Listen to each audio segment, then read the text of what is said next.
Hi నమస్తే అందరికీ. నా పేరు ఎంఎస్ ప్రసాద్. నేను ఒక వెల్నెస్ కోచ్ని.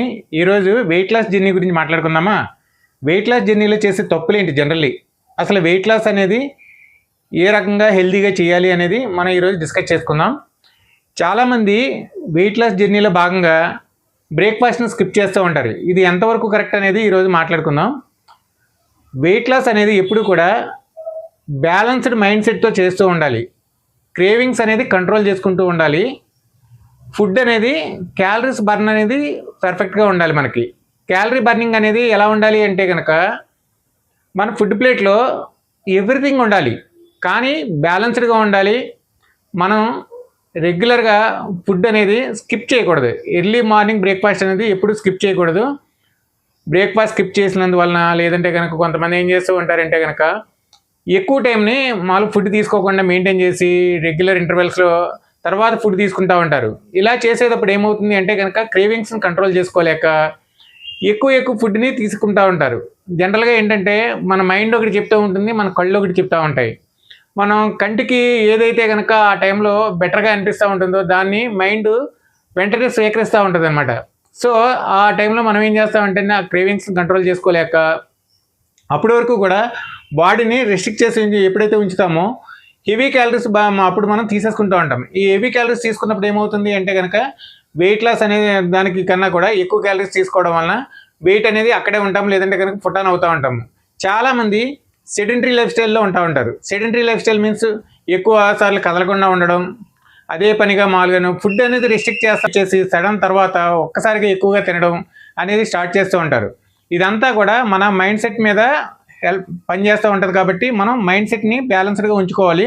జనరల్గా ఈ వెయిట్ లాస్ అనేది 100% మైండ్ సెట్, 80% ఫుడ్, 20% ఎక్సర్సైజ్. పూర్తిగా ఎక్సర్సైజ్ చేసినా కూడా మనం వెయిట్ లాస్ అనేది జరగదు. అలాగని పూర్తిగా ఫుడ్ని సమతుల్య ఆహారం తీసుకోలేకపోయినా కూడా మనం వెయిట్ లాస్ అనేది జరగదు. మన ఫుడ్ ప్లేట్ ఎలా ఉండాలి అని అంటే కనుక దాంట్లో ఫైబర్ ఉండాలి, ప్రోటీన్ ఉండాలి, కార్బోహైడ్రేట్స్ ఉండాలి. కార్బోహైడ్రేట్స్ అనేది 40% మించకూడదు. మనం ఏం చేస్తాము 80% కార్బోహైడ్రేట్స్ తీసుకుంటాము, మిగతాదంతా కూడా దాంట్లో ప్రోటీన్ ఉందా, ఫైబర్ ఉందా, ఇలా రిమైనింగ్ ఏది కూడా మనం గుడ్ ఫ్యాట్స్ ఉన్నాయా అనేది కూడా పట్టించుకోము. జనరల్లీ గుడ్ ఫ్యాట్స్ తీసుకుంటూ ఉండాలి, కంపల్సరీ ప్రోటీన్ తీసుకోవాలి, ఫైబర్ తీసుకోవాలి. ఎప్పుడైతే ఫైబరు ప్రోటీన్తో మనం మామూలుగా 30% మనం ఎప్పుడైతే కనుక ప్రోటీన్ తీసుకుంటూ ఉంటామో ప్రోటీన్ అనేది ఏంటంటే కడుపుని బ్యాలెన్స్డ్గా సంతృప్తిగా ఉంచుతుంది అనమాట. ఉంచినప్పుడు మనకి ఆటోమేటిక్గా ఎక్కువగా క్యాలరీస్ అనేది బర్న్ చేయం. దాంతోపాటుగా ఇంకొక తప్పు చేస్తూ ఉంటాము, ఫైబర్ అనేది లేకుండా చూస్తూ ఉంటాము. ఫుడ్ ప్లేట్లో ఎప్పుడైతే ఫైబర్ని మెయింటైన్ చేస్తూ ఉన్నామో డైలీ మనం 35 గ్రామ్స్ వరకు ఫైబర్ తీసుకోవాలి. ఫైబర్ తీసుకున్నందువల్ల ఏం చేస్తుంది అంటే ఫైబరు ఫుడ్ని మనం ఎంతవరకు తినాలో అంతవరకు తిన్న తర్వాత కడుపు నిండిన ఫీలింగ్ అనేది ఫైబర్ మనకి కలిగిస్తూ ఉంటుంది అనమాట. దాంతోపాటు గుడ్ ఫ్యాట్స్ అనేది తీసుకుంటూ ఉండాలి. గుడ్ ఫ్యాట్స్ ఏం చేస్తాయి అంటే కనుక బాడీని లూబ్రికేషన్ స్టేజ్లో ఉంచుతాయి అనమాట. జనరల్గా ఏంటంటే చాలామంది ఫుడ్ తింటున్నప్పుడు మిత్ ఉంటా ఉంటుందన్నమాట. మనం దాంట్లో ఫ్యాట్ తీసుకోకూడదు, నెయ్యి వేసుకోకూడదు, ఇలాంటి మిత్లో ఉంటా ఉంటుంది. కానీ హెవీగా రిఫైన్డ్ ఆయిల్స్ అనేది కన్జ్యూమ్ చేస్తూ ఉంటారు. ఈ రిఫైన్డ్ ఆయిల్స్ కన్జ్యూమ్ చేయడం వలన కూడా చాలా చెడు జరుగుతూ ఉంటుంది. ఎప్పుడు శాచురేటెడ్ ఫ్యాట్స్ అనేది కూడా మనం 20% మించకుండా చూసుకుంటూ ఉండాలి. శాచురేటెడ్ ఫ్యాట్స్ని బ్యాలెన్స్ చేసుకోవాలి, హెల్దీ ఫ్యాట్స్ని తీసుకుంటూ ఉండాలి, ప్రోటీన్ బెటర్గా తీసుకుంటూ ఉండాలి. ఫుడ్ ప్లేట్ ఎప్పుడు కూడా న్యూట్రియంట్ పరంగా కూడా బెటర్గా ఉండాలి. సమతుల్య ఆహారం అనేది మనం ఎప్పుడైతే మెయింటైన్ చేస్తూ బ్యాలెన్స్ చేస్తూ ఉంటామో అప్పుడు చాలా వరకు మనం కంట్రోల్లో కావచ్చు. చాలామంది నేను ఎక్సర్సైజ్ చేస్తున్నాను కదా, ఎక్సర్సైజ్ చేసినందువల్ల నేను వెయిట్ తగ్గిపోతాను కదా అనే అపోహలో ఉంటారు. చాలామంది ఫాస్ట్గా నడిచిన తర్వాత వాళ్ళకి చెమటలు పడుతూ ఉంటాయి. చెమటలు పడితే వాళ్ళు ఏమనుకుంటారు అంటే నేను చాలా క్యాలరీస్ బర్న్ చేశాను అని అనుకుంటారు. తర్వాత వచ్చి దాన్ని ఏం చేస్తారంటే ఫుడ్తో రీప్లేస్ చేస్తూ ఉంటారు. ఇప్పుడు లేదంటే కనుక ఎప్పుడైతే కనుక మీరు ఎక్సర్సైజ్ ఎక్కువగా చేసినప్పుడు ఏమవుతుంది అంటే బాడీ టెంపరేచర్ నుంచి మామూలుగానే చెమటల రూపంలో వాటర్ బయటకు వెళ్ళిపోతూ ఉంటుంది. దాంతో మీరు ఇంటికి వచ్చిన తర్వాత తీసుకునే వాటర్ లేదంటే కనుక రన్నింగ్లో తీసుకునే వాటరే మళ్ళీ దాన్ని బ్యాలెన్స్ చేసేస్తూ ఉంటుంది. మీరు దాన్ని అపోహపడతా ఉంటారు. చెమటలు పట్టేస్తూ ఉన్నాయి, నేను వేడి తగ్గిపోతున్నాను అనే ఫీలింగ్లో ఉంటారు. ఇలాంటి మిత్స్ నుంచి కూడా మనం తొందరగా బయటకు రావడానికి ప్రయత్నం చేస్తూ ఉండాలి. గట్ అనేది హెల్దీగా ఉంచుకోవాలి. మోషన్ అనేది ఫ్రీగా వెళ్తూ ఉండాలి. కాన్స్టిపేషన్ ప్రాబ్లం ఉన్నా కూడా వెయిట్ లాస్ జర్నీ అనేది సరిగ్గా జరగదు. గట్ట హెల్దీగా లేకపోయినా వెయిట్ లాస్ జర్నీ జరగదు. న్యూట్రియంట్స్ మనం తీసుకునే న్యూట్రియంట్స్ అబ్జర్వేషన్ అనేది కంపల్సరీ ఉండాలి. బాడీలో ప్రోటీన్, ఫైబర్ బ్యాలెన్స్డ్గా మెయింటైన్ చేస్తూ ఉండాలి. మైండ్ సెట్ అంటే బయటికి వెళ్ళిన తర్వాత మనం చాలామంది మార్కెట్లో ఆ నెగిటివ్ ఫుడ్స్ ఉంటాయి. అంటే ఇన్బ్యాలెన్స్డ్ ప్రాపర్ ఫ్యాట్స్ ఉండవు దాంట్లో, అన్హెల్దీ అన్సాచురేటెడ్ ఎక్కువగా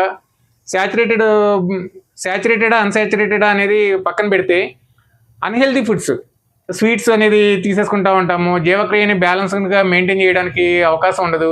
లేదు ఎక్కువ టైము ఫుడ్ తీసుకోకుండా కనుక గ్యాప్లు మెయింటైన్ చేస్తూ ఉంటే కనుక మన గ్లూకోజ్ లెవెల్స్ అనేది పడిపోతూ ఉంటాయి, జీవక్రియ అనేది మారిపోతూ ఉంటుంది. వీటన్నిటిని కూడా బ్యాలెన్స్ చేసుకుంటూ ఫుడ్ ప్లేట్ని బ్యాలెన్స్గా మెయింటైన్ చేసుకుంటూ మనం ఎప్పుడైతే కనుక కంట్రోల్డ్ ఫుడ్ తీసుకోవడం మెయింటైన్ చేస్తున్నామో, మైండ్ సెట్ అనే దాన్ని కంట్రోల్లో ఉంచగలుగుతున్నామో, ఆటోమేటిక్గా వెయిట్ లాస్ జర్నీలో మనం చాలా వరకు సక్సెస్ సాధించిన వాళ్ళం అవుతాము. దీంతో పాటుగా వాటర్ అనేది కంపల్సరీ తీసుకుంటూ ఉండాలి. వెయిట్ లాస్ జర్నీలో నిద్ర అనేది చాలా బెటర్ వేలో ఉండాలి. నిద్ర ఎప్పుడైతే కనుక లోపించిందో వెయిట్ లాస్ జర్నీ అనేది ఎట్టి పరిస్థితుల్లో జరగదు. నిద్ర బాగుండాలి, జీర్ణక్రియ బాగుండాలి, వాటర్ ప్రాపర్ వేలో తీసుకుంటూ ఉండాలి. ఇవన్నీ కూడా ఎప్పుడైతే మనం మెయింటైన్ చేస్తూ ఉన్నామో వెయిట్ లాస్ జర్నీ చాలా వరకు బెటర్గా ముందుకు వెళ్తూ ఉంటుంది. హై ఇంటెన్సివ్ ఎక్సర్సైజులు చేస్తూ ఉండాలి. హై ఇంటెన్సివ్ ఎక్సర్సైజులు చేసినప్పుడు మనం క్యాలరీ ఫుడ్ ఎక్కువగా బర్న్ చేసినా కూడా హెల్ప్ చేస్తుంది. కానీ సెడెంటరీ లైఫ్ స్టైల్లో ఉండి మనం క్యాలరీస్ని బర్న్ చేయకుండా తక్కువ ఫుడ్ తీసుకుంటూ ఉంటారు, కానీ హెవీ క్యాలరీ ఫుడ్ తీసుకుంటూ ఉంటారు. గ్లైసెమిక్ ఇండెక్స్ అనేది మనం బ్యాలెన్స్ చేసుకుంటూ ఉండాలి. ఫుడ్ ప్లేట్ని అనేది చాలా బ్యాలెన్స్డ్గా చూసుకుంటూ ఉండాలి. దాంట్లో గుడ్ ఫ్యాట్స్ ఉండాలి, ప్రోటీన్ ఉండాలి, ఫైబర్ ఉండాలి. ఇవన్నీ కూడా ఎప్పుడైతే మెయింటైన్ చేస్తూ ఉంటామో కార్బోహైడ్రేట్స్ అనేది 40% ఒక ఫుడ్ ప్లేట్లో మనం మెయింటైన్ చేస్తూ ఉంటాము. ఇదంతా కూడా మనకి వెయిట్ లాస్ జర్నీలో చాలా వరకు హెల్ప్ చేస్తూ ఉంటుంది. అంతేగాని ఎక్కువ టైం తినకుండా ఉండడం, బ్రేక్ఫాస్ట్ని స్కిప్ చేయడం, దీనివల్ల ఏమవుతుంది అంటే కనుక ఫ్యాట్ అనేది ఎక్కువగా పెరిగిపోతూ ఉంటుంది. ఇలాంటి అపోహల నుంచి బెటర్గా చేసుకుంటూ కూడా మైండ్ సెట్ని బ్యాలెన్స్ చేసుకుంటూ, ఎక్సర్సైజ్ని బ్యాలెన్స్ చేసుకుంటూ 80% అనేది ఫుడ్ ప్లేట్ మనం చేంజ్ చేసుకుంటూ, మన అన్హెల్దీ ఫుడ్స్కి దూరంగా ఉంటూ, స్వీట్స్కి దూరంగా ఉంటూ వెయిట్ లాస్ జర్నీని బ్యాలెన్స్డ్గా మెయింటైన్ చేయొచ్చు అనమాట.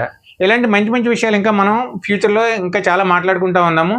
ఇలాంటి మంచి విషయాలు మీకు తెలియాలి అని అంటే కనుక మీరు నా ఛానల్కి సబ్స్క్రైబ్ చేయండి, లైక్ చేయండి, షేర్ చేయండి. Thank you.